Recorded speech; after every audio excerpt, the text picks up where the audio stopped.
Faut quand même rappeler que 20% du commerce mondial de brut transite par Hormuz. Et il n'y a pas que ça, il y a d'autres matières premières qui passent. Parce qu'aujourd'hui, on parle d'IA, mais pour fabriquer les puces, il faut de l'hélium. Et beaucoup d'hélium transite par le détroit d'Ormuz. Donc même l'IA est impactée par ce genre de conflit. Aujourd'hui, la situation venait à s'envenimer, ou en tout cas, si la guerre, le conflit perdure.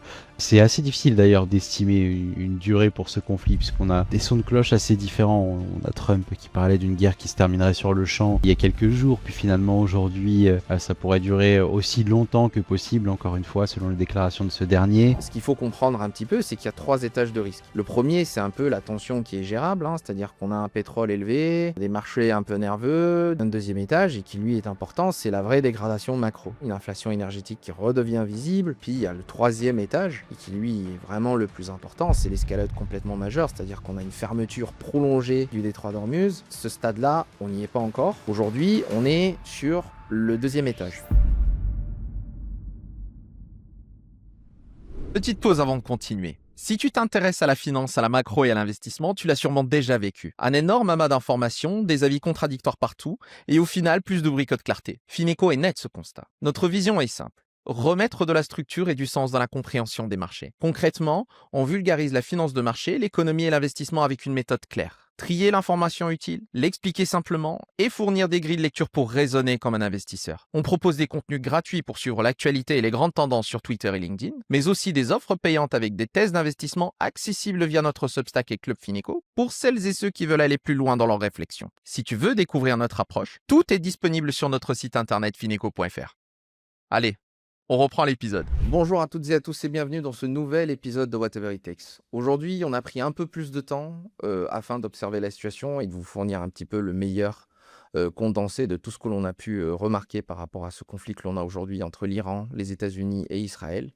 Et vraiment, le sujet du jour, ça va être de savoir un petit peu si on arrive à un début de choc économique mondial.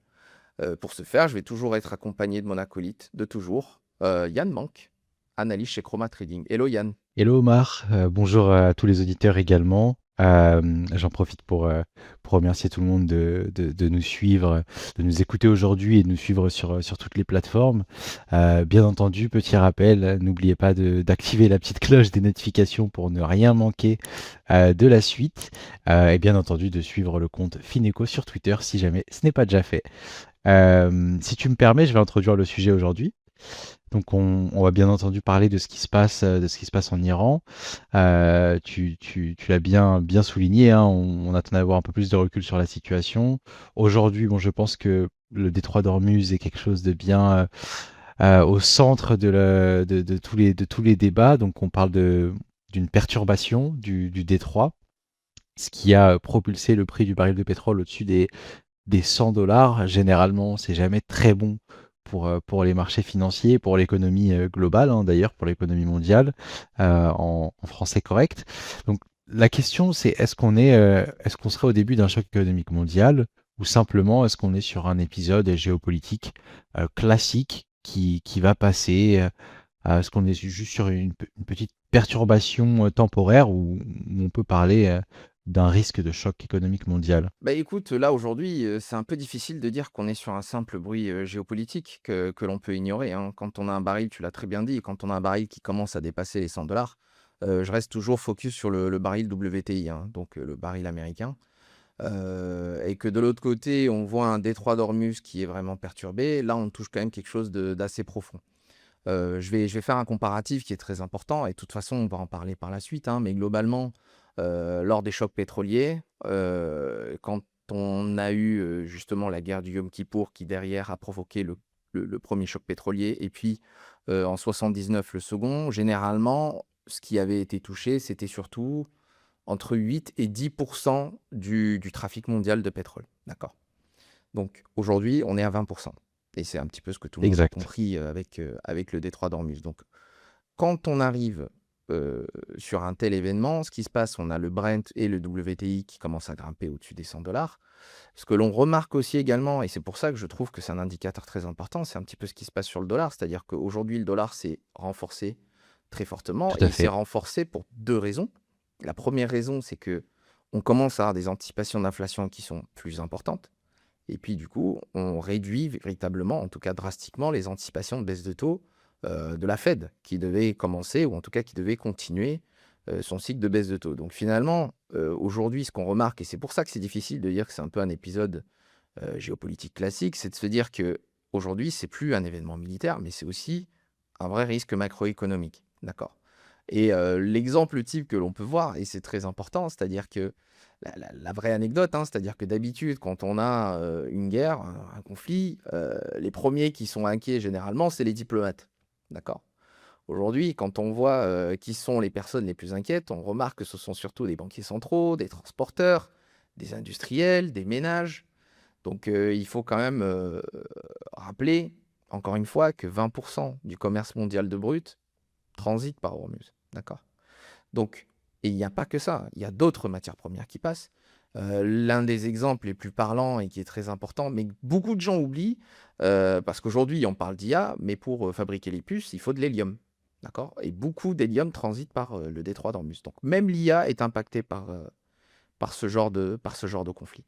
Donc Donc on n'est pas aujourd'hui, uniquement sur le pétrole, quoi. exactement, ce n'est pas que le pétrole, il y a énormément de matières premières qui transitent par là. L'aluminium, le prix de l'aluminium a explosé, surtout grâce à ce fameux conflit. Donc, beaucoup, beaucoup d'éléments sont impactés. Et évidemment, ça impacte tous les agents économiques. Donc, la vraie question, c'est pas nécessairement de se demander s'il y a une guerre classique, c'est plutôt de savoir si cette guerre commence à casser les flux d'énergie, à durcir les conditions financières et à peser sur la demande mondiale.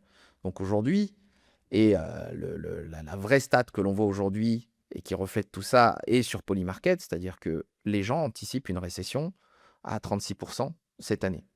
Donc le mot qui va revenir un petit peu sur le devant de la scène, on n'y est pas encore, mais qui peut potentiellement revenir sur le devant de la scène, c'est le mot récession et qu'on avait déjà oublié depuis quelques années aujourd'hui. Tout à fait. On en reparlera un petit peu plus tard dans cet épisode. Ça va être un des sujets du jour. Donc, tu as parlé du dollar qui s'est renforcé. Donc, petit rappel pour les auditeurs, le DXY aujourd'hui est à 100,4. Donc, on a quand même bien ravalé une partie de la baisse, qu'on était autour des 80, 96 il y a encore quelques jours, quelques semaines. Donc, à voir si la situation va continuer. Et puis, on parlait aussi de marché, hein. Quand on a un dollar qui se renforce, généralement, c'est moyen pour les actifs risqués. Mais pour revenir sur l'Iran, du coup, on a évoqué le détroit d'Ormuz et on en parle beaucoup, que ce soit sur les réseaux, dans les médias maintenant. Donc, je le disais en préambule, c'est au cœur de beaucoup de discussions. Mais la question, c'est pourquoi est-ce que on se rend compte aujourd'hui que l'Iran est un point névralgique pour l'économie mondiale. Ça me fait un petit peu penser, alors c'est peut-être un parallèle un petit peu maladroit pour certains, mais pour illustrer un petit peu, ça me fait penser à ce qui s'est passé avec l'Ukraine lors du conflit russo-ukrainien. Donc on s'est rendu compte de tous les impacts que ça pouvait avoir, que ce soit bien entendu sur les marchés, mais aussi sur les prix des matières premières et du coup les prix qui se sont reflétés en caisse pour les consommateurs. Donc, pourquoi est-ce que l'Iran est un point névralgique pour l'économie et pourquoi cet endroit est-il si stratégique pour l'économie mondiale? Alors justement, on vient d'en parler, hein, c'est ce fameux détroit d'Ormuz qui est un peu au centre de tout. Je m'en rappelle très bien l'année dernière quand il y avait eu déjà des grosses tensions entre l'Iran, les États-Unis et Israël. Moi, la seule chose que je regardais et qui m'importait le plus, c'était est-ce que l'Iran prendrait la décision de bloquer ce fameux détroit pour tout le commerce que l'on a aujourd'hui. Donc en fait, ce fameux détroit est un peu l'équivalent d'un péage par lequel une partie gigantesque de l'énergie mondiale passe. D'accord. Quand on regarde un petit peu la carte, on dirait que c'est un peu absurde, hein, parce qu'on a un passage maritime qui est quand même assez étroit, qui est coincé entre l'Iran et les monarchies du Golfe. Et on se demande comment est-ce qu'un tout petit passage peut désorganiser complètement la planète entière. En fait, mais le vrai sujet, c'est que c'est là où ça se joue, parce que quand on regarde un petit peu les données de l'Agence internationale de l'énergie, la majorité des exportations de brut de l'Arabie Saoudite, de l'Irak, du Koweït, des Émirats, du Qatar, de Bahreïn, dépendent de ce couloir. Parce que les capacités de contournement sont très limitées et on parle de 3,5 à 5 millions de barils par jour qui peuvent passer par les pipelines de saoudiens et émiratis.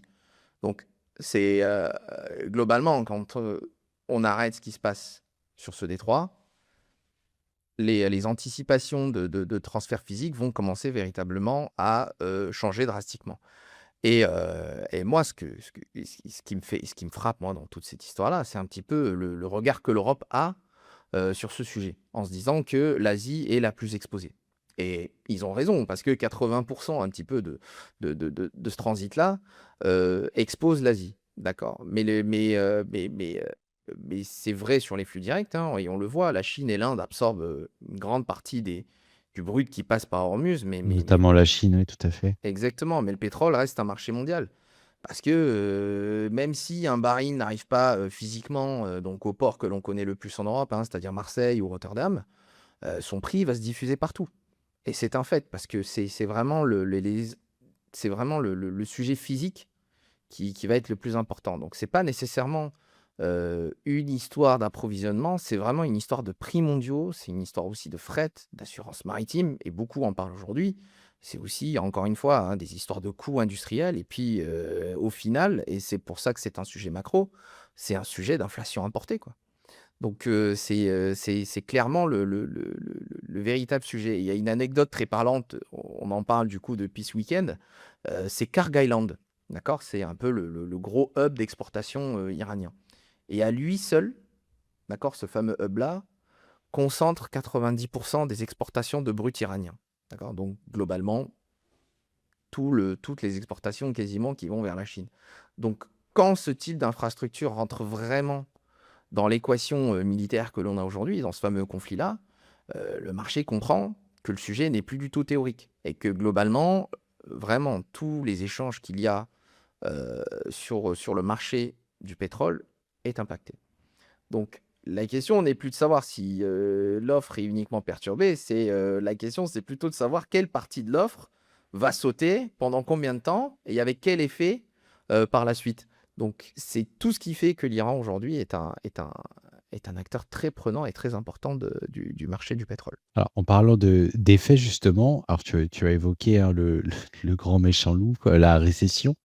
Donc pourquoi aujourd'hui les marchés, les analystes, les experts surveillent le pétrole comme un indicateur de récession? Alors, est-ce que la question que j'ai envie de te poser, et ça peut intéresser nos auditeurs, quand on regarde l'histoire, est-ce que les guerres au Moyen-Orient ont déjà provoqué des récessions? Tu as parlé de la guerre du Yom Kippour. Est-ce que tu as d'autres exemples dont on pourrait parler aujourd'hui pour expliquer un peu cette thèse? Bah, clairement, le premier sujet, de toute façon, faut le rappeler, c'est celui de la guerre du Yom Kippour. Et je vais raconter, hein, je suis égyptien, donc ça va être un peu plus facile. Donc c'est sûr que quand il y a un conflit au Moyen-Orient, le premier truc que l'on regarde, c'est le pétrole. Et ça se comprend, hein, parce que les grands chocs pétroliers ont toujours été suivis de ralentissements très sévères, pardon, voire de récession. Et le cas d'école, du coup, que tout le monde connaît, ou en tout cas ceux que tout le monde apprend à redécouvrir, c'est celui de la guerre du Yom Kippour. Donc, de mémoire, ça avait commencé le 6 octobre. C'est la fête nationale d'ailleurs en Égypte. Ça a été l'attaque qu'il y a eu, en tout cas une attaque par surprise en coalition avec la Syrie. Derrière, pendant 9 jours, le prix, lui, n'avait pas excessivement bougé. D'accord?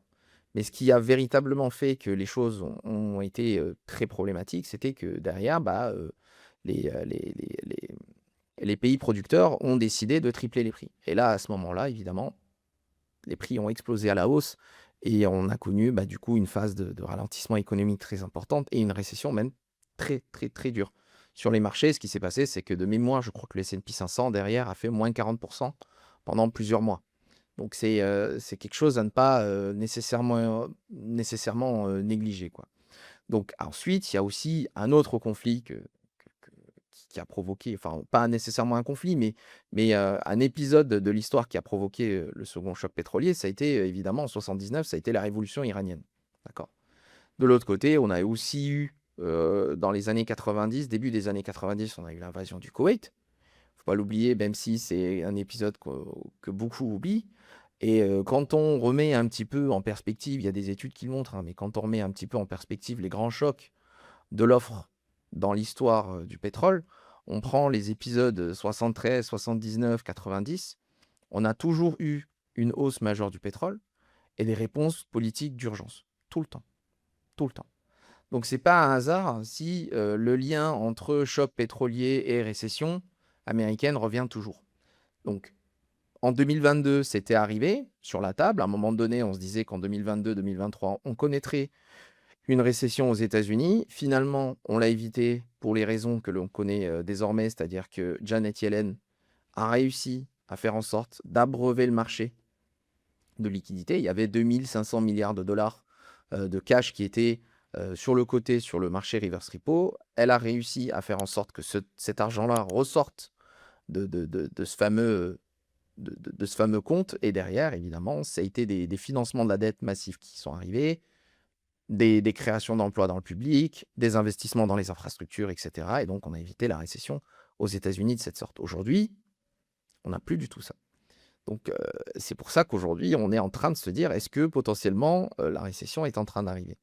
Donc, et pour le rappeler, hein, la vraie anecdote, encore une fois, c'est toujours ce qui s'est passé en 1973, c'est-à-dire que le pétrole était devenu un vrai outil géopolitique. Et c'est un petit peu ce qu'on est en train de remarquer aujourd'hui avec l'Iran, c'est-à-dire que les seuls moyens de pression qu'a l'Iran, c'est de dire, on va bloquer le détroit d'Ormuz pour tel bateau provenant de tel pays ou qui doit aller vers tel pays. Donc, c'était vraiment le sujet que j'avais abordé l'année dernière en tweet, l'usage géopolitique du pétrole. Aujourd'hui, on y est parfaitement. Et quand l'énergie devient une arme, les économies qui pensaient être en paix sont en train de découvrir qu'en réalité, elles dépendent véritablement d'un point de fragilité externe, d'un choc exogène, et qu'elles n'ont pas nécessairement, enfin, qu'elles ont complètement sous-estimé. Et c'est un petit peu l'impression que l'on a aujourd'hui d'ailleurs. Donc, on va toujours continuer de regarder ce qui se passe sur le baril quand il y aura des guerres au Moyen-Orient. On espère que ça s'arrêtera un jour d'ailleurs, les conflits qu'on a dans cette région du monde. Mais tant qu'il y aura des tensions, la première chose que l'on regardera sera toujours le pétrole. Comment on parce qu'on a voilà, tu as bien expliqué le sujet, hein, tu as donné des exemples très concrets, mais pour aller un petit peu plus loin, si ça ne t'embête pas, quel est le mécanisme économique qui va faire qu'on passe d'une guerre, alors c'est un conflit géopolitique, puis une guerre, puis une récession? Qu'est-ce qui mène à cette étape de la récession concrètement? Ah, il y a beaucoup d'étapes. Généralement, et de toute façon, c'est un petit peu ce que l'on voit aujourd'hui, hein, c'est-à-dire que une guerre de ce type-là va faire monter les prix du pétrole, du gaz et d'autres matières premières. Donc, cette hausse-là va se diffuser dans l'économie. Donc, la première chose que l'on voit tous, et c'est un petit peu ce qui fait finalement la une des médias aujourd'hui en France, c'est le prix à la pompe. Donc, ensuite, tous ces prix-là vont se diffuser également sur le transport routier, sur le transport aérien, sur la pétrochimie, sur les engrais, l'agriculture, la logistique. On peut continuer comme ça, le plastique, les biens de consommation, et ça ira même jusqu'au panier final des ménages. Et c'est un petit peu ce qu'on va probablement voir par la suite, surtout si le conflit continue un petit peu de perdurer. Donc, ce n'est pas une hausse sectorielle que l'on a aujourd'hui, c'est vraiment une hausse du coût qui remonte dans toute la chaîne de valeur. D'accord? Donc, l'élément que l'on peut voir et qui est très important, c'est un peu ce qui se passe sur les marchés du diesel. On voit qu'ils sont particulièrement tendus. Et ce qui est très important dans le diesel, c'est qu'il alimente vraiment une grande partie du commerce réel. Donc des camions jusqu'aux chaînes industrielles. Donc quand on voit les tensions sur le diesel, c'est sûr que ça devient un petit peu compliqué. Donc du coup, ce choc, et c'est un petit peu ce que l'on voit, et c'est ce qu'on en parlait au début, hein, c'est-à-dire ce que l'on voit sur le dollar, mais aussi sur la dette américaine, et on va en reparler par la suite parce que c'est un vrai sujet, c'est que le choc est en train de raviver l'inflation. Donc le problème va devenir monétaire. Et le FMI a fait une étude et il a averti d'ailleurs via une déclaration en disant qu'une hausse durable de 10% des prix de l'énergie sur un an pourrait ajouter 0,5% d'inflation supplémentaire sur le monde, en fait, pas pour le monde en tout cas. C'est pas uniquement pour un pays, c'est vraiment pour le monde. 0,5% d'inflation supplémentaire, sachant que l'inflation reste collante à ce jour dans le monde, c'est déjà problématique. Et donc, du coup, ça va imputer potentiellement la croissance. Donc, les banques centrales qui espéraient peut-être assouplir un peu plus sereinement leur politique, là, aujourd'hui, c'était la BCE qui commence un petit peu à dire on aimerait augmenter les taux. Pour l'instant, je n'y crois pas encore parce que je trouve que les deux locomotives que sont l'Allemagne et la France sont dans des situations qui ne le permettent pas nécessairement d'augmenter les taux. Sinon, on aggraverait leur ralentissement économique, en tout cas que l'on voit aujourd'hui. Mais le meilleur exemple, c'est la Fed, hein. Toujours revenir sur la Fed, elle était en plein cycle de baisse de taux. Aujourd'hui, là, on est en train de parler le 15 mars. La semaine prochaine, justement, c'est Powell qui doit prendre sa décision sur les taux. Son discours va être très important à écouter, surtout que pour l'instant, il n'a pas dit un seul mot sur le sujet d'aujourd'hui. Très Donc, calme en effet. c'est extrêmement calme du côté de la Fed, même si on a quelques petites déclarations de la part de certains membres qui sont inquiets. Moi, j'ai juste une pensée pour ceux qui pensaient que l'inflation était combattue parce que Trueflation reflétait 0,5%. Je pense qu'ils vont se poser un peu moins de questions par rapport aux données. Je pense que là, tout le monde va être d'accord par rapport au fait que l'inflation reste toujours collante et qu'elle devrait rester encore un peu Mm. collante Ah, pour jusqu'à un rappel, certain stade. pour rappel aujourd'hui, donc on est sur un PCE à 2,8% aux US et un CPI à 2,4%. Donc à voir ce que ça va donner, par la suite. Mais effectivement, on reste sur une inflation plutôt collante qui a du mal à baisser. Et Et on a effectivement hâte d'entendre les déclarations de Powell. Je t'en prie, excuse-moi. ouais. Et justement, et en fait, tu fais très bien de rappeler la donnée du CPI, hein, mais il ne faut pas oublier celle du PCE qui, elle, encore une fois, n'est pas dépendante de Trump parce que la BLS a changé de direction, parce que Trump a souhaité justement ce changement de direction, et les données du PCE reflètent plutôt une inflation aujourd'hui à 2,8%. Donc globalement, on est dans une tranche entre 2,5 et 3%.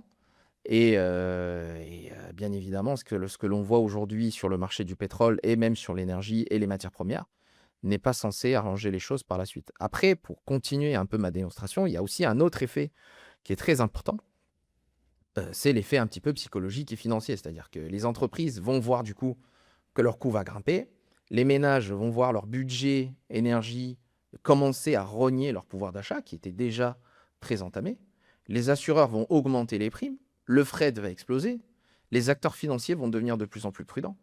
Donc aujourd'hui, quand on a tous ces éléments-là, évidemment, la vraie question à se poser, c'est quel effet sur la loi de l'offre et de la demande. Donc, à un moment donné, et c'est pour ça qu'on peut se poser la question d'une récession, c'est-à-dire que tous les acteurs vont commencer à se dire, bon, bah en fait, je n'ai plus aucun intérêt à continuer de consommer, ou en tout cas, ça va être beaucoup plus difficile pour moi de continuer à consommer comme je le faisais avant. De l'autre côté, les entreprises vont se poser des questions, évidemment, comme je l'ai dit tout à l'heure, sur leurs coûts. Donc, potentiellement, c'est des licenciements, sachant, en prenant l'exemple des États-Unis, hein, sachant que déjà le marché de l'emploi est en pleine normalisation, mais reste quand même quelque peu fragile. Si on a une guerre qui continue de s'éterniser, bien évidemment, les entreprises n'auront plus le choix que d'entamer des nouveaux licenciements.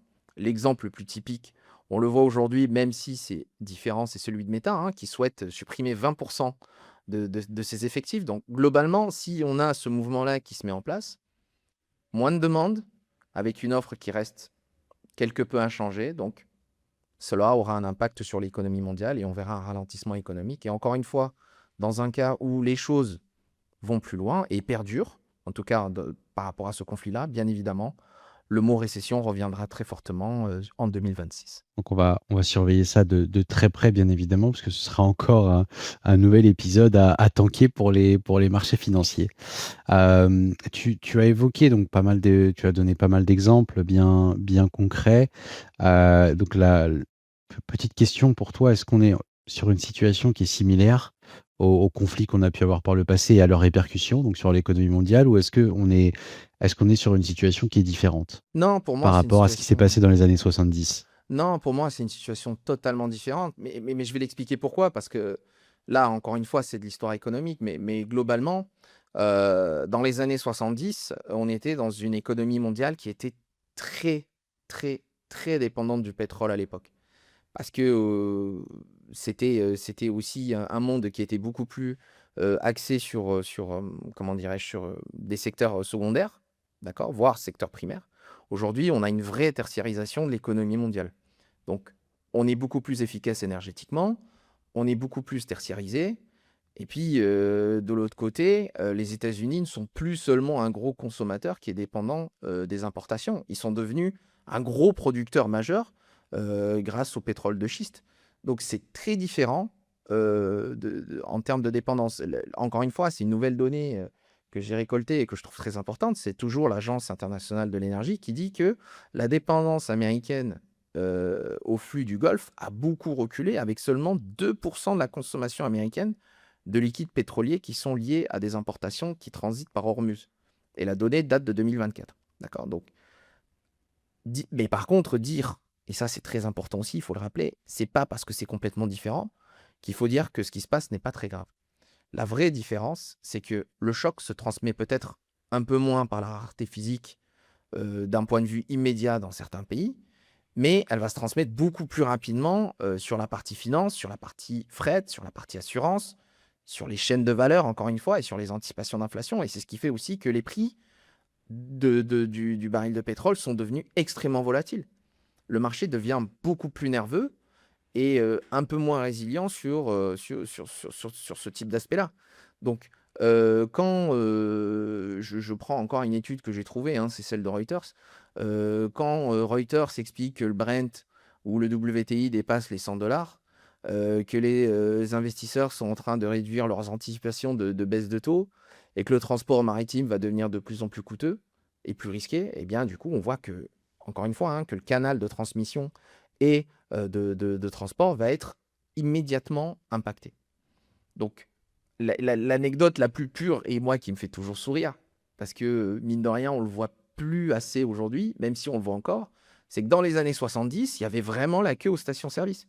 C'était quelque chose qu'on voyait tous les jours. C'était des images, il y a des images d'archives sans arrêt comme ça, mais tout le monde faisait la queue aux stations-service. Aujourd'hui, on le voit un petit peu, mais c'est beaucoup moins. On est là en train d'essayer d'anticiper. On n'est pas en train de se dire que c'est la fin du monde et qu'il faut absolument du pétrole, parce que sinon, dans 5 à 10 jours, je suis dead, quoi. Donc c'est le choc qui est vraiment moins physique, moins visible sur la partie physique au début, mais là où il va vraiment apparaître, c'est sur la partie financière, parce qu'on va le voir arriver très très vite sur l'inflation, sur les marchés de taux, sur les coûts de transport, sur les prix alimentaires, et puis aussi dans les profits des entreprises. Et c'est pour ça qu'on a un marché qui commence un petit peu à baisser.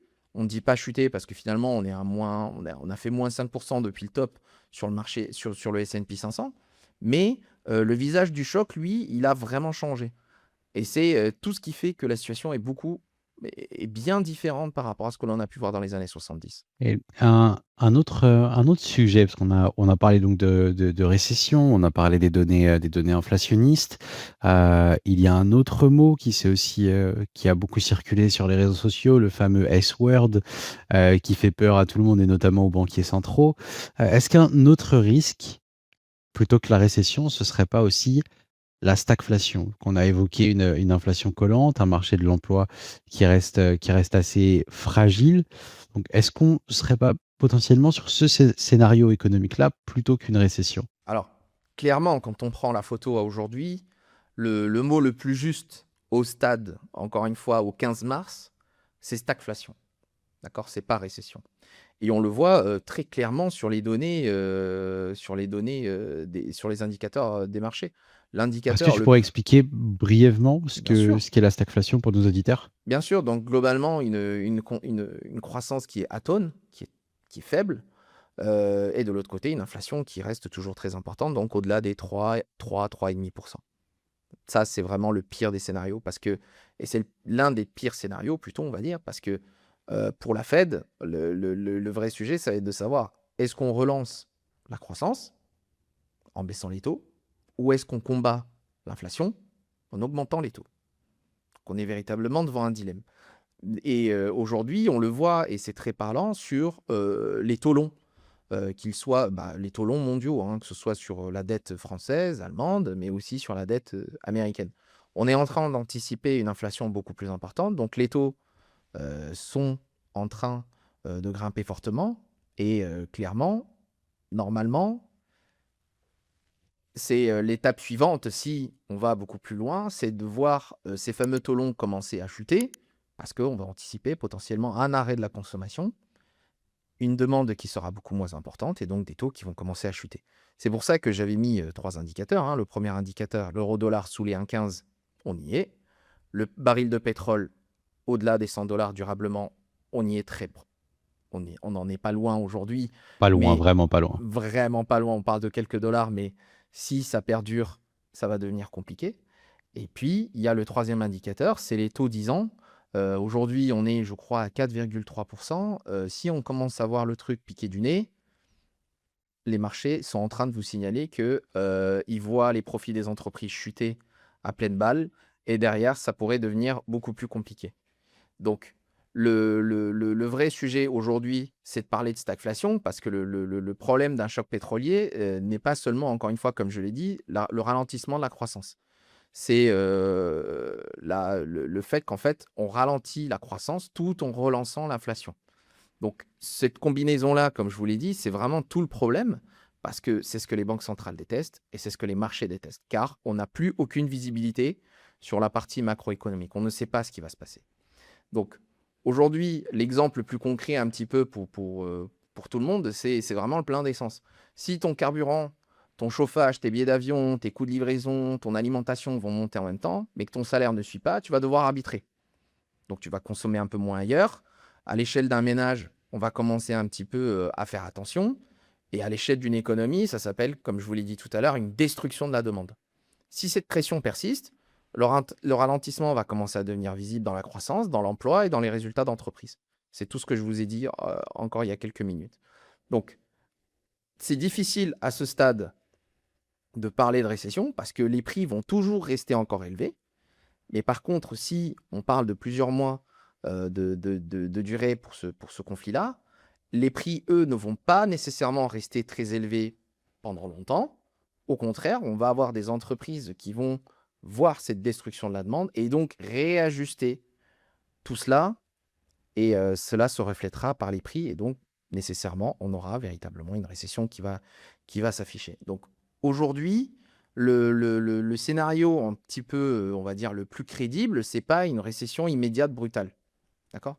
C'est vraiment une économie qui ralentit doucement, une inflation qui repart, des banques centrales qui sont plus coincées, encore plus qu'elles ne l'étaient déjà aujourd'hui, et des marchés qui deviennent du coup beaucoup plus sensibles, beaucoup plus volatiles à la moindre mauvaise news, à la moindre mauvaise surprise dans les données macroéconomiques. Donc le risque aujourd'hui, encore une fois au 15 mars, c'est celui-ci. Alors, on a vraiment bien compris, et je pense que les auditeurs également auront compris qu'il y a un vrai risque aujourd'hui donc pour l'économie mondiale, pour toutes les raisons qu'on a abordées jusqu'ici. Tu as parlé de certains, tu as évoqué certains indicateurs, notamment les taux longs, le prix du baril, la force de l'euro par rapport au dollar, notamment avec un niveau technique des 1,15, technique psychologique.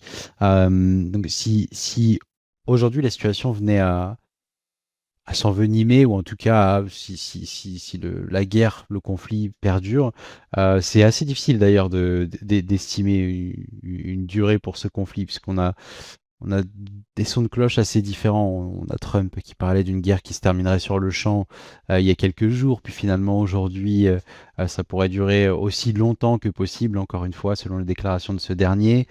Il y a des refus de cesser le feu à cause de conditions qui ne sont pas respectées ou qui ne plaisent pas à un parti ou à un autre. Donc, on ne sait vraiment pas combien de temps ce conflit pourrait continuer à durer.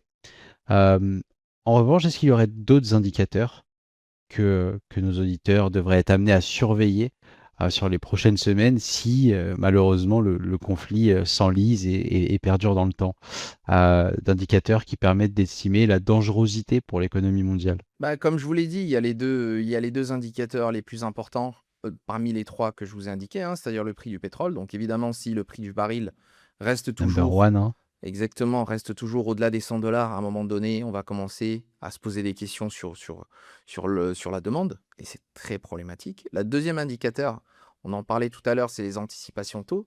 Donc si à un moment donné, les taux continuent de grimper, c'est-à-dire qu'on est en train d'anticiper une inflation qui devient un vrai problème, et c'est un petit peu ce qu'on observe aujourd'hui, donc c'est toute la problématique à ce stade-là. Mais après, il y a deux autres indicateurs que moi je trouve importants et qu'on ne rappelle pas nécessairement assez. Le premier, c'est le transport réel, et c'est un petit peu le sujet d'aujourd'hui. C'est-à-dire que les frais, le fret maritime, les primes d'assurance, les coûts aériens, les disponibilités logistiques, tout ça a un impact et on voit justement que les prix sont en train d'exploser. Donc tant que, les, transports sont bloqués, ça va avoir un vrai impact. Donc le vrai indicateur que vous devez voir, c'est si la situation se débloque sur cette partie-là. Et puis le dernier, indicateur dont pour le coup on en a parlé au tout début, mais dont très peu parlent, c'est le diesel. Donc c'est moins sexy évidemment que de regarder le prix du baril, WTI ou Brent, sur un écran, mais c'est vraiment très révélateur de la vraie économie. C'est-à-dire que quand le diesel se tend très fortement, comme je vous l'ai dit, ça touche les camions, ça touche les machines, ça touche la logistique. Donc vraiment, ça touche au cœur de la production mondiale. Donc c'est surtout l'un des indicateurs à regarder. S'il y a encore une tension sur ce marché-là, ça va devenir un sujet macroéconomique pur. Et malgré les quelques inconnus donc qu'on a aussi évoqués, notamment la durée potentielle du conflit et quelle fin pour ce conflit, je me permets la question, selon toi, quel est le scénario le plus probable pour l'économie mondiale? Récession, stagflation, la fin d'un épisode transitoire et on repart un peu, on en revient à la situation d'avant-conflit. Alors je sais que c'est une question assez délicate, mais je me permets quand même. À ton sens, scénario le plus probable, Omar? Très difficile à dire, mais globalement, quand on regarde un petit peu les éléments aujourd'hui, moi, ce que je me dis, si je dois vraiment, donner une réponse, absolument, ce serait pas celui d'un effondrement de l'économie mondiale, mais plutôt un ralentissement économique, d'accord? Avec une remontée du risque, stagflationniste. C'est celui dont on parlait tout à l'heure. Donc je vais dire pourquoi, hein, parce que, le vrai sujet pour moi, c'est globalement le fait que, Trump est en pleine élection. C'est d'ailleurs le cas aussi, de Netanyahou. Donc c'est difficile de justifier auprès des électeurs une guerre qui perdure, des mois et des mois et qui pourrait impacter leur quotidien. Ça, c'est le vrai sujet. Donc je pense qu'on peut avoir un peu un scénario comme celui que l'on a eu l'année dernière. C'est-à-dire que je m'en rappelle encore, quand Trump a été élu, il était arrivé avec, une politique en disant: «Dodge va faire des économies de coûts» et cetera. Scott Bessent avait annoncé qu'on connaîtrait une période de détox, sur l'économie américaine. C'est ce qui a aussi entraîné, la baisse des marchés de février jusqu'au 2 avril avec le fameux Liberation Day. Donc pour moi, pour l'instant, c'est le scénario que j'imagine, mais avec un risque stagflationniste supplémentaire. Donc moins de confort sur la désinflation, un peu moins de marge pour les banques centrales, donc beaucoup plus de risque de voir un accident, beaucoup plus de volatilité sur les marchés, comme s'il n'y en avait pas assez, et puis aussi beaucoup plus de pression sur les ménages et les entreprises, alors qu'on est dans une économie toujours en forme de K.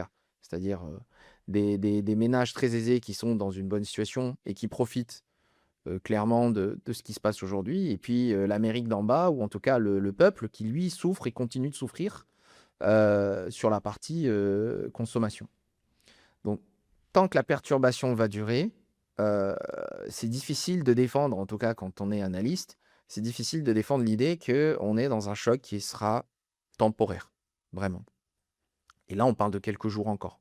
Je pense que si le conflit dure, 1 semaine, 10 jours encore, et qu'on reste toujours sur cette situation-là, un macroéconomiste ou en tout cas un investisseur institutionnel va avoir vraiment du mal à défendre l'idée que c'est un choc temporaire. Donc, ce qu'il faut comprendre un petit peu, c'est qu'il y a 3 étages de risque. Le premier, c'est un peu la tension qui est gérable, hein, c'est-à-dire qu'on a un pétrole élevé, des marchés un peu nerveux, des flux qui restent encore pas maintenus. Et puis, il y a aussi un deuxième étage et qui, lui, est important, c'est la vraie dégradation macro. Donc on en parlait tout à l'heure, hein, les coûts de transport, très élevés et qui vont le rester durablement, une inflation énergétique qui redevient visible, une baisse de confiance, une consommation qui va s'éroder.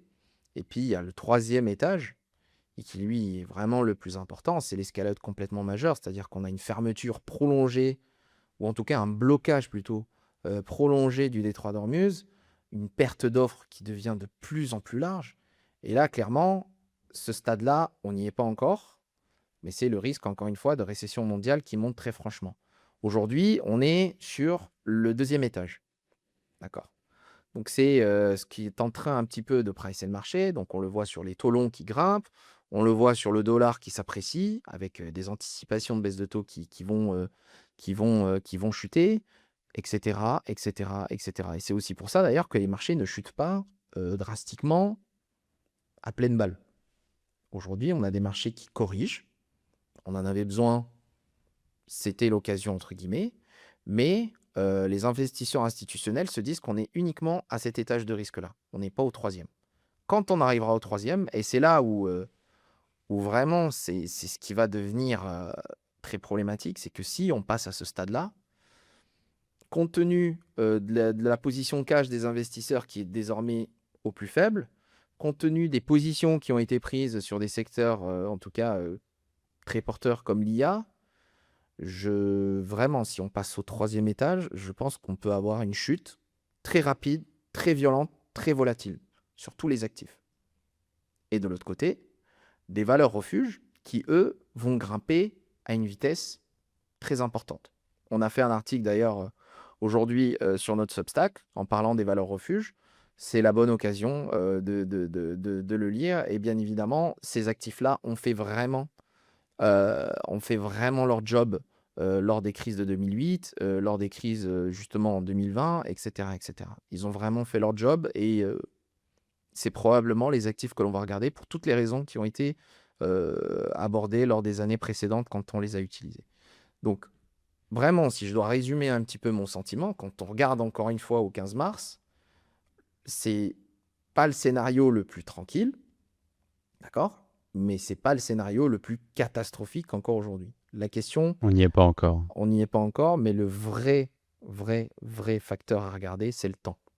Voilà. Plus ça va perdurer, plus le risque de récession va augmenter, plus le niveau de chute que l'on va avoir va être important et surtout la volatilité derrière va être importante parce que personne encore n'anticipe ce scénario-là ou en tout cas personne ne veut l'imaginer.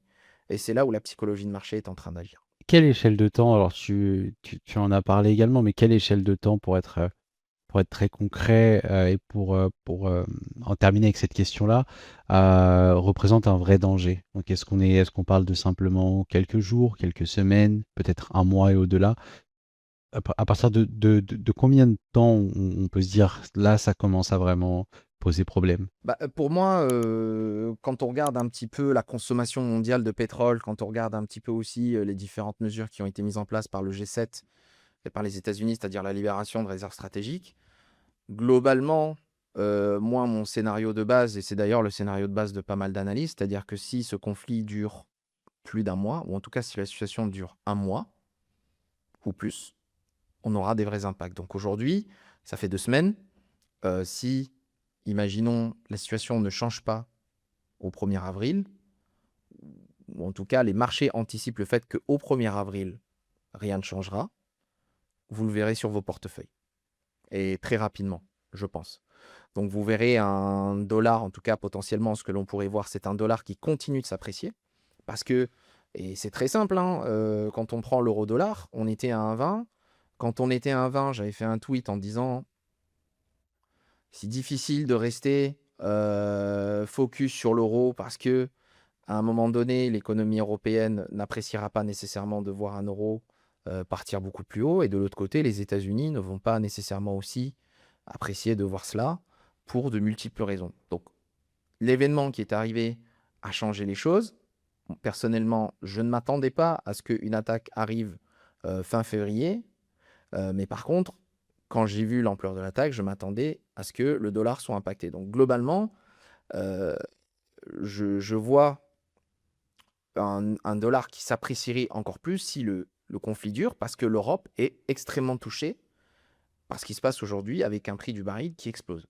Et plus on va avancer, plus le prix du baril va augmenter, plus on aura du mal à garder notre cash en euros, parce qu'on sait très bien que l'économie européenne va être de plus en plus impactée. Et plus le dollar va s'apprécier, plus l'Europe va être encore plus impactée, parce que le prix du baril, ou en tout cas les prix des matières premières, sont libellés en dollars. Donc un euro beaucoup plus faible va impacter bien évidemment l'inflation. Et donc, on va faire en sorte de ne pas rester nécessairement en euros. Donc il y a d'autres devises qui peuvent un petit peu pallier à tout cela. Et c'est vraiment, encore une fois, le cas extrême. Et c'est pour ça que je parle de valeurs refuge. On n'est pas dans le scénario où on se dit on va vers des valeurs refuges. On est plutôt dans un scénario où on réanticipe l'inflation et les baisses de taux. Donc, dire que l'on va sur le dollar parce que c'est une valeur refuge, à mes yeux, aujourd'hui, est faux. C'est plus qu'on est en train de se dire que on connaît les économies les plus impactées par toute cette histoire-là. C'est l'Europe, l'Amérique latine, l'Asie. Donc, on va sur l'économie qui est un petit peu moins impactée et en plus de ça, qui est dans un cycle de baisse de taux qui peut être impacté par cela. Donc, on va vers le dollar. Donc, En toute logique, le dollar. exactement. Donc, encore une fois, je le répète pour revenir sur ce que je disais tout à l'heure, c'est-à-dire que on est toujours sur l'étape numéro 2. On n'a pas encore passé l'étape numéro 3. Si ça continue encore comme ça 2 semaines, le marché va anticiper qu'on passe à l'étape 3. Et là, vous verrez qui sont réellement les valeurs refuges. On verra les Ah, répercussions, les vraies répercussions. exactement. Et vous verrez qui sont véritablement les valeurs refuges et à quoi ressemble vraiment une vraie valeur refuge. Donc, pour l'instant, on n'y est pas. Merci beaucoup pour ça. Alors, je me permets une petite question. Peut-être une valeur refuge auquel tu penses, pour ne pas spoiler le Substack, évidemment. Peut-être Ouais, une bien valeur sûr. refuge en particulier? Ah, bien sûr, c'est la plus connue, c'est le yen. Et je vais expliquer. Enfin, oui, le plus connu, c'est le yen, même si on a toujours un peu Très l'impression. brièvement. Très brièvement, en fait, c'est très simple. C'est-à-dire que ce qui se passe aujourd'hui, c'est que le Japon est le premier fournisseur de liquidités pour la planète finance. Donc, si on anticipe une dégradation économique très importante, ce qui va se passer, c'est que, évidemment, avec toutes les opérations de carry trade qui continuent toujours dans le monde et qui sont toujours d'ailleurs actives, pas nécessairement la création de nouvelles opérations, mais toutes les opérations qui sont toujours en cours, bien évidemment, on va les clôturer et donc l'argent va revenir à la maison. Si l'argent revient à la maison, la demande en yens va être de plus en plus importante, le yen va s'apprécier par rapport à l'euro, par rapport à dollar, et vous le verrez. Donc, il y a des éléments enfin en tout cas, il y a des éléments historiques qui l'ont prouvé, hein. Il y a la crise de 2008, en 2020, il y a eu plein d'autres moments qui ont montré une appréciation très importante du yen. Et c'est surtout par rapport à cela, c'est-à-dire que quand en yen s'apprécie fortement, c'est le signe ultime de risk off sur le marché. Vraiment. Parce que ça veut dire que l'argent, la liquidité ne tourne plus dans l'économie, en tout cas sur les marchés financiers, dans les marchés mondiaux, et tout revient à la maison. Donc c'est vraiment, c'est pour ça que je dis, là, beaucoup parlent de valeur refuge pour tout et pour rien. Si vraiment on arrive sur cette étape numéro 3, il y a très peu de valeurs refuge qui existent. Le yen en fait partie, je n'ai pas d'inquiétude. Et je sais très bien que le yen s'appréciera très fortement à ce moment-là. Qu'il y ait une inflation toujours importante au Japon ou qu'il y ait une croissance moins importante au Japon. C'est juste de la pure mécanique pour comprendre un petit peu comment la liquidité mondiale fonctionne. Et merci pour cette réponse. Et puis, bien sûr, on le rappelle, mais si le sujet vous intéresse davantage, encore une fois, une bonne lecture sur le Substack, je pense, à effectuer. Pour conclure, Omar, je me permets une dernière question. Est-ce qu'on peut se dire que finalement, la vraie question aujourd'hui, ce n'est pas la guerre en elle-même, mais les impacts, enfin ce que cette guerre peut faire au système économique mondial? C'est clairement la vraie question, c'est de savoir qu'est-ce que cette guerre peut faire pour le système économique mondial aujourd'hui. Le sujet, pour moi, il n'est plus du tout, enfin, il n'est plus seulement militaire ou diplomatique. Là, il est devenu vraiment économique, monétaire, industriel et social. Et ça impacte tout le monde en parle, que ce soit sur les réseaux sociaux, dans les médias ou même dans les bars PMU. C'est un vrai sujet qui touche tous les secteurs. Donc une guerre dans cette zone du monde a toujours un pouvoir vraiment très particulier parce qu'elle va toujours toucher l'énergie et elle va surtout toucher un petit peu toutes les matières premières et tous les éléments qui entourent ces sujets-là. Donc on peut faire monter le prix du baril, on peut augmenter les coûts du transport, on peut augmenter les prix alimentaires, les primes d'assurance. Vraiment, je radote, mais c'est la vérité. Et ça impacte aussi les banques centrales qui vont être empêchées de soulager l'économie aussi vite qu'elles auraient voulu le faire. Et elles vont potentiellement se retrouver dans des dilemmes. Et l'un des dilemmes que l'on connaît, et celui qu'on a exposé tout à l'heure, c'était la stagflation. Donc si on doit résumer simplement l'épisode que l'on vient de faire, c'est que toutes les guerres ne créent pas nécessairement des récessions, mais par contre, les guerres qui durent et qui désorganisent l'énergie mondiale deviennent toujours des guerres vraiment macroéconomiques. Et c'est pour ça aussi que la géopolitique est devenue très importante pour un investisseur, parce que quand il prend sa grille d'analyse et que il se dit il faut que je regarde tous les éléments et que la macroéconomie fait partie de ces éléments-là, il ne peut pas négliger l'impact géopolitique, parce que la géopolitique aujourd'hui impacte les anticipations, les politiques monétaires, même les politiques budgétaires aujourd'hui. Donc c'est vraiment ce qu'il faut retenir de cet épisode-là. Donc le vrai moment de bascule en fait aujourd'hui, et c'est on va dire un petit peu la conclusion de cet épisode-là, hein, c'est finalement de se commencer à se demander si cette guerre n'est pas en train de réécrire les scénarios macro de 2026. Moi, le scénario que j'avais aujourd'hui, enfin à aujourd'hui, c'était un run it hot, hein, c'est-à-dire une économie américaine, japonaise, qui vont aller vers une certaine surchauffe, donc avec une inflation qui reste constante, mais avec une croissance qui va revenir à des niveaux qui sont importants. Aujourd'hui, cette guerre peut potentiellement réécrire tout ce scénario-là et nous faire basculer vers un scénario que je n'anticipais pas et que beaucoup n'anticipaient pas, c'est-à-dire un scénario récessif.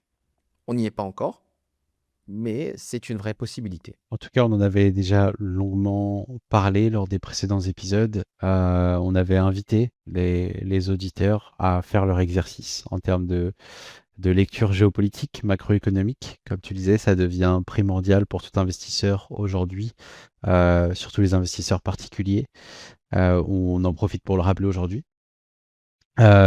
Omar, merci pour cet épisode. On arrive à son terme. On se rapproche de l'heure de tournage aujourd'hui. Est-ce que tu aurais un dernier mot pour les auditeurs pour conclure cet épisode Bah, d'aujourd'hui? le seul conseil que je peux apporter et qu'on apporte depuis le début d'année à tout le monde, c'est d'être patient, d'arbitrer et de ne pas se précipiter. C'est d'ailleurs le conseil que j'avais donné sur BFM Business, c'est-à-dire de dire il y a beaucoup de bruit, il y a du sensationnalisme, c'est ce qu'on a dit d'ailleurs lors du dernier épisode du podcast. Et aujourd'hui, si vous êtes dans une position de cash qui vous permet d'être confortable, vous êtes tranquille. On a toujours prôné d'ailleurs cette position cash à des niveaux importants dans un tel contexte depuis la fin de l'année dernière, parce que même d'un point de vue scénario macro que l'on avait, on se disait qu'on a une administration qui est capable de prendre des décisions parfois hâtives, mais aussi on reste quand même dans un scénario où même si on peut voir une croissance importante, on a 80 à 70% de l'économie américaine, en tout cas de la population américaine, qui, elle, ne consomme plus ou pas assez. Donc, difficile de se projeter et d'imaginer qu'on peut avoir une économie encore plus prospère qu'elle ne l'est déjà aujourd'hui. Donc, le vrai risque était de se dire qu'on avait atteint le paroxysme de la croissance américaine. Aujourd'hui, c'est peut-être ce qu'on est en train de voir. Donc, si vous êtes un investisseur, que vous voyez la situation que vous avez aujourd'hui, tout dépend, de votre horizon de temps. Si vous êtes sur des actifs que vous souhaitez garder des années, des années, des années, parce que vous avez des véritables convictions pour vous, et ce qui se passe aujourd'hui est un épisode, ou on va dire plutôt un obstacle dans votre aventure d'investisseur, mais qui ne va pas nécessairement remettre en question toute votre thèse d'investissement derrière tel ou tel actif. Par contre, si vous venez de commencer, et je pense que c'est le cas de beaucoup de gens aujourd'hui parce que l'investissement devient de plus en plus un vrai sujet, eh bien pour vous, la question est surtout de patienter, de vous dire que si vous avez une position cash assez importante, eh bien que le marché, dans tous les cas, vous donne, quoi qu'il arrive, une opportunité. Si vous rentrez avec plus 1 ou plus 2% sur les marchés parce que la situation s'est apaisée, vous rentrez à des zones qui restent toujours assez attractives. Mais si le marché chute, vous aurez tout le luxe de rentrer sur toutes les valeurs que vous souhaitez, à des niveaux qui resteront toujours attractifs, mais avec une vision long terme qui vous permet de le faire. Donc, ceux qui ont privilégié et qui ont compris que la position cash est quelque chose de très important, je persiste à dire, et c'est fort, mais vous battez 90% du marché. Et c'est toute la politique et c'est toute la méthode top-down, en tout cas, que l'on promeut chez Fineco. On sait que ceux qui sont sur du bottom-up sont toujours à dire qu'il faut être investi constamment et massivement sur les marchés à 90-95% de son portefeuille. Nous, on prône parfois des arbitrages. Et c'est comme ça aussi qu'un être rationnel se doit de fonctionner. Donc patience, cash et arbitrage, pour résumer. Omar, je voudrais te remercier pour cet épisode. J'en profite également pour remercier ceux qui nous regardent, ceux qui nous écoutent, dans un premier temps pour leur fidélité, mais aussi remercier nos auditeurs pour être toujours de plus en plus nombreux à écouter ce podcast, que ce soit sur Spotify, sur Apple Music ou sur YouTube. Donc je tiens à les remercier. Pour ma part, donc je vais les saluer ici. Et bien entendu, vous dire à tous, on se retrouve très bientôt pour le prochain épisode de Whatever It Takes. Omar, un petit mot pour nos auditeurs avant qu'on ferme boutique. Bah, merci d'être autant. Et encore une fois, ceux qui ne sont pas encore abonnés, n'hésitez pas à vous abonner et à activer la petite cloche des notifications. Les prochains épisodes, on espère en tout cas ne plus parler de ce conflit-là, parce que c'est vrai que c'est quelque chose de très prenant. Espérons. Et espérons, on sait que c'est très important pour les investisseurs, mais je pense que les investisseurs, quand ils débarquent sur les marchés, ils espèrent, en tout cas, ils aspirent à autre chose qu'à avoir des conflits et à avoir des difficultés. Donc, on espère que les choses changeront, et en attendant, on vous souhaite une excellente soirée à tous et à la prochaine. À la prochaine. Merci Omar, merci tout le monde.